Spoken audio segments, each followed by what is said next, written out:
Assalamualaikum warahmatullahi wabarakatuh. Perkenalkan, nama saya Tasya Diaya.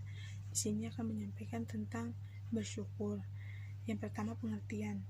Kata syukur diambil dari kata syakaran atau syukuran yang berarti berterima kasih kepadanya. Menurut Kamus Bahasa Arab Indonesia, kata syukur diambil dari kata syakaran, yaksuru, syukuran, dan syakara yang berarti berterima kasih. Menurut secara umum, kata syukur berasal dari kata syukuran yang berarti mengingat akan semua nikmatnya. Menurut bahasa, syukur adalah suatu nikmat yang penuh kebaikan dan rasa menghormati, serta mengagungkan atas segala nikmatnya. Sedangkan menurut istilah, syukur adalah menunjukkan adanya terima kasih, adanya nikmat Allah Subhanahu wa Ta'ala pada dirinya melalui lisan berupa pujian dan mengucapkan terima kasih atas nikmat yang telah ia terima, melalui hati berupa persaksian dan kecintaan kepada Allah Subhanahu wa Ta'ala, serta melalui badan merupakan kepatuhan dan ketaatan kepada Allah Subhanahu wa Ta'ala. Bersyukur tidak cukup hanya dengan mengucapkan kata alhamdulillah, tetapi juga dengan cara menggunakan nikmat tersebut untuk hal yang bermanfaat dan dengan niat untuk beribadah kepada Allah Subhanahu wa Ta'ala. Kebalikan dari bersyukur adalah kufur nikmat. Kufur nikmat yaitu tidak menyadari atau bahkan mengingkari bahwa semua nikmat yang didapat benar-benar dari Allah Subhanahu wa Ta'ala. Kedua, sikap bersyukur. Sebaik-baiknya hamba Allah Subhanahu wa Ta'ala adalah orang yang selalu memanjatkan puji dan syukur kepada Allah Subhanahu wa Ta'ala. Jika memperoleh nikmat, yang perlu dilakukan adalah pertama, mengucapkan alhamdulillah sebagai rasa syukur kepada Allah Subhanahu wa Ta'ala. Kedua, menyebut pemberian Allah Subhanahu wa Ta'ala. Tiga, meninggalkan perbuatan yang buruk. Keempat, melakukan perbuatan yang baik kepada sesama. Kelima, bersedekah kepada orang lain yang kekurangan. Dan yang keenam, menggunakan nikmat agar lebih mendekatkan diri kepada Allah Subhanahu wa Ta'ala. Terus yang ketiga, cara bersyukur,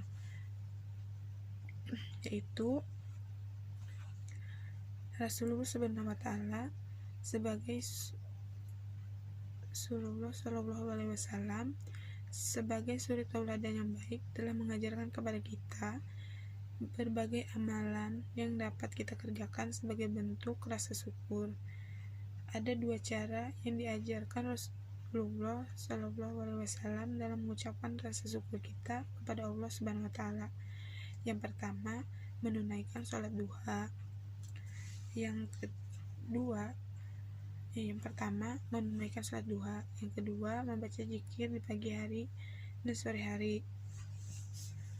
Selain yang diajarkan oleh Rasulullah SAW dalam mengungkapkan rasa syukur, para ulama juga menunjukkan cara yang dapat kita lakukan sebagai manusia untuk mensyukuri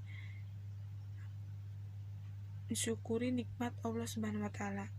Secara garis besar, mensyukuri nikmat Allah Subhanahu wa Ta'ala ini dapat dilakukan dengan 3 cara, yaitu bersyukur dengan hati nurani. Setiap kata yang keluar dari hati nurani selalu benar dan jujur.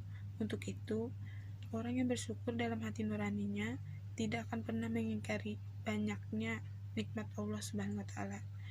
Dengan hati, kita akan menyadari bahwa nikmat yang kita peroleh di setiap detik hidup kita tidak lain merupakan nikmat yang dianugerahkan Allah Subhanahu wa Ta'ala.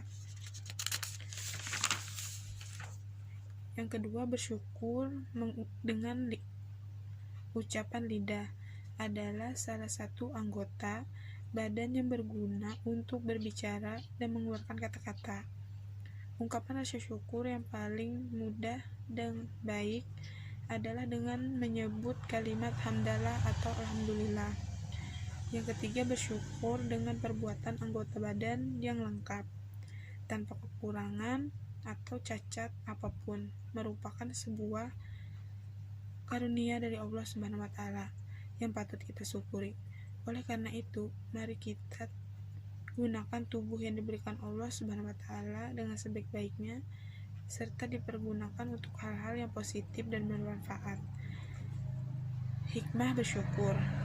Sikap bersyukur merupakan sifat yang diperintahkan oleh Allah Subhanahu wa Ta'ala untuk dimiliki oleh umat Islam karena memiliki banyak manfaat bagi orang yang mengamalkannya.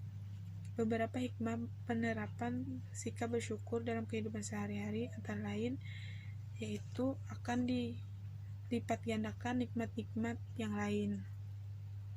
Nikmat atau rezeki yang diterimanya adalah berkah dari Allah Subhanahu wa Ta'ala. Hidup menjadi tenang, tentram, dan bahagia, terhindar dari fitnah dan azab dunia dan akhirat, merasa cukup dan tidak kekurangan, supaya rahmat dan nikmat berumur panjang, supaya mendapat kasih sayang Allah Subhanahu wa Ta'ala dan terhindar dari azab Allah Subhanahu wa Ta'ala, supaya tidak sombong dengan keberhasilan yang telah dicapai. Syukur merupakan kebutuhan manusia. Sekian dari saya. Wassalamualaikum warahmatullahi wabarakatuh.